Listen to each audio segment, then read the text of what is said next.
So we're going to calculate the stock price for Microsoft using prior financial information. So we first need the market cap. And they're 1394 billion. So they're a $1 trillion company. And the stock price 183.81. Now we need the free cash flow. And the best way to calculate the stock price for a company is to estimate the future free cash flow and discount that money back to today's dollars.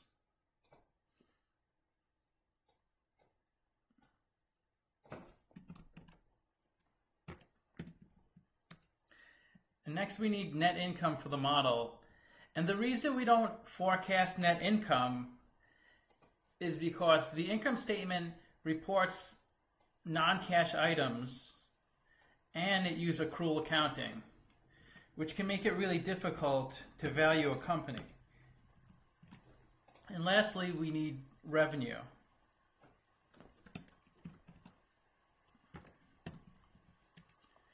Next, we need to look at the capital structure of the company because we need to figure out what we have to discount the cash flows by.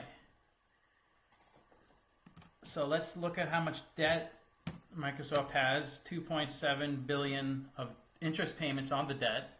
And we got to go to the balance sheet to see how much current debt they have. 5.5 billion. And that's debt due within a year. And then the non-current debt, long-term debt, is debt due beyond a year. That's 67 billion. That might sound like a lot, but relative to the size of Microsoft, it's very little. And now let's see their effective tax rate. So we have to go back to the income statement for that and the interest expense. Because interest payments on debt are tax deductible.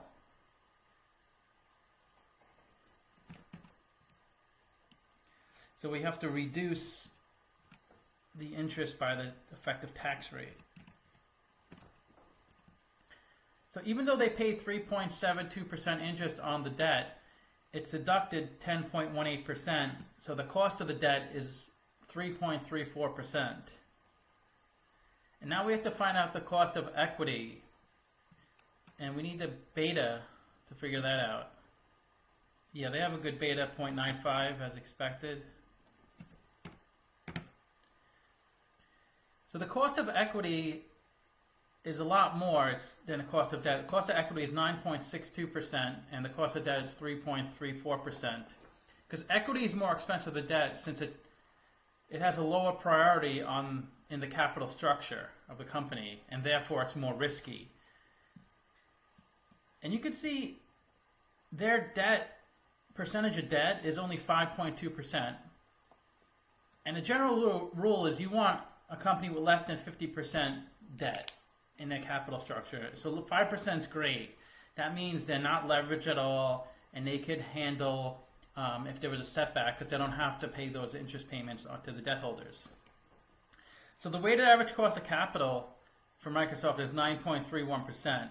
And this is the cost for Microsoft to obtain financing. So Microsoft needs to generate at least 9.31% of profit a year to add value to its investors. And if it's below that for many years straight, it does not add value and could eventually go bankrupt. Of course, that wouldn't happen with Microsoft because they're a strong company, but other companies who are a lot smaller could not sustain unless they constantly were growing. Now, we calculated the free cash flow for the next 4 years, and then we did a terminal value, which is all the free cash flow after 4 years. And we used the Gordon growth model for that. And when we discount those numbers back to today, it implies that the value of Microsoft is $850 billion. And when you divide that by the number of shares outstanding, 7.6 billion, the intrinsic value of Microsoft stock price is $112.14, which is a good amount lower than what they're trading at. They're trading at 183, so So they're trading at a 64% premium. And they were around 112 maybe last year.